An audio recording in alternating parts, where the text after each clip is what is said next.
Hello everybody, welcome back here to Facebook. It's an honor to have you join us. And I'm Drew Winchester with Sarasota County's Communications Department. And today we're down in the city of Venice to talk not only about the interesting history of this city, but the interesting history of this building here behind us, which is the Venice History Museum. My friend Harry Klinkhammer, who serves as the Historical Resources Manager for the City of Venice, is here to join me and chat about this very interesting place. So Harry, good to see you again. I appreciate it. Great to see you too, Drew. All right, so this looks like a pretty historic building. When did the museum actually sort of form and open to the public?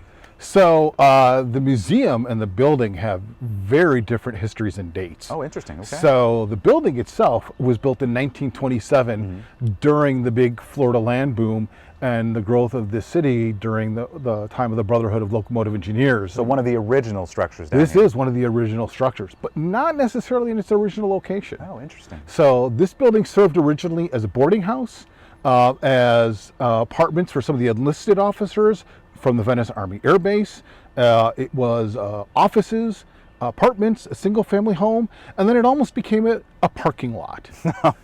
We wouldn't want that. No. So fortunately, when it was threatened with demolition, the city acquired the building. It actually was 2 blocks from here. Wow. And so they picked it up and they moved it here to the cultural campus in 1991. Oh, wow. I bet that was pretty showy, but folks love to Oh yeah, no, we have video of it. It's incredible watching it come down the street over here. So once it was moved here and it was renovated, the Venice Area Historical Collection, which is what we were called at the time, moved in here about the mid-1990s. And so we've been the Venice Museum and Archives and now the Venice Museum since that time. Quick follow-up on that. At what point did folks sort of decide that this information needed to be preserved and put in a place that could be accessed? So our historical collection actually gets started back in the 1970s, and it was actually with the library.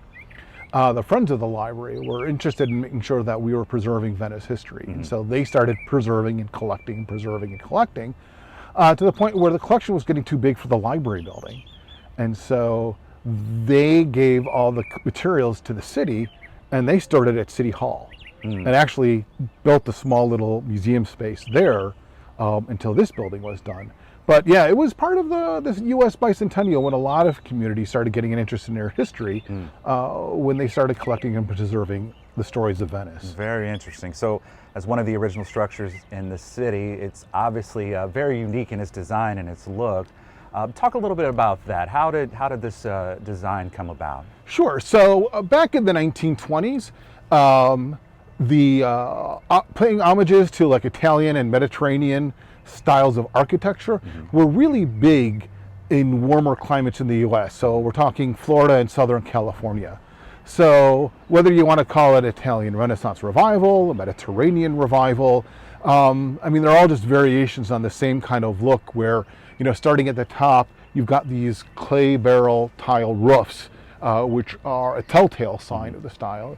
You can see here we've got some interesting banding along the tower over there as well.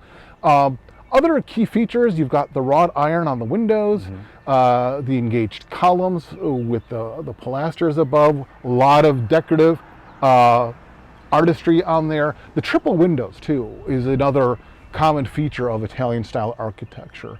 And then of course the stucco walls. So how many of this type of houses or homes or structures are left here in the city of Venice? Here in Venice, we still have a little over about 100 structures of that era here within the city, and housed in 5 different national historic districts that we have here in Venice. So you can essentially just walk around and see history. It's all around you. Absolutely. There are plenty of places where you can just walk around and kind of take in the history just by going down the streets. That's fascinating. So obviously Sarasota County is celebrating a centennial as well, but what about the city of Venice? What can folks know about that? So what we are doing for the centennial this year is we have an exhibit up on the county centennial and Venice's role in it, because it's really kind of has a unique story tied to it. When the different districts voted to separate from Manatee County,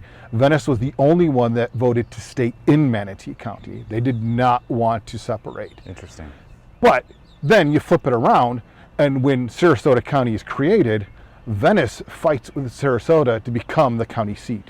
Oh, interesting. Yes, and in fact, the Palmer family ponies up or offers up land and $50,000 to build the courthouse here. Okay. Can't pass that up. No, but they did. Sarasota became the county seat, but Venice tried their best to have it down here in this part of the county.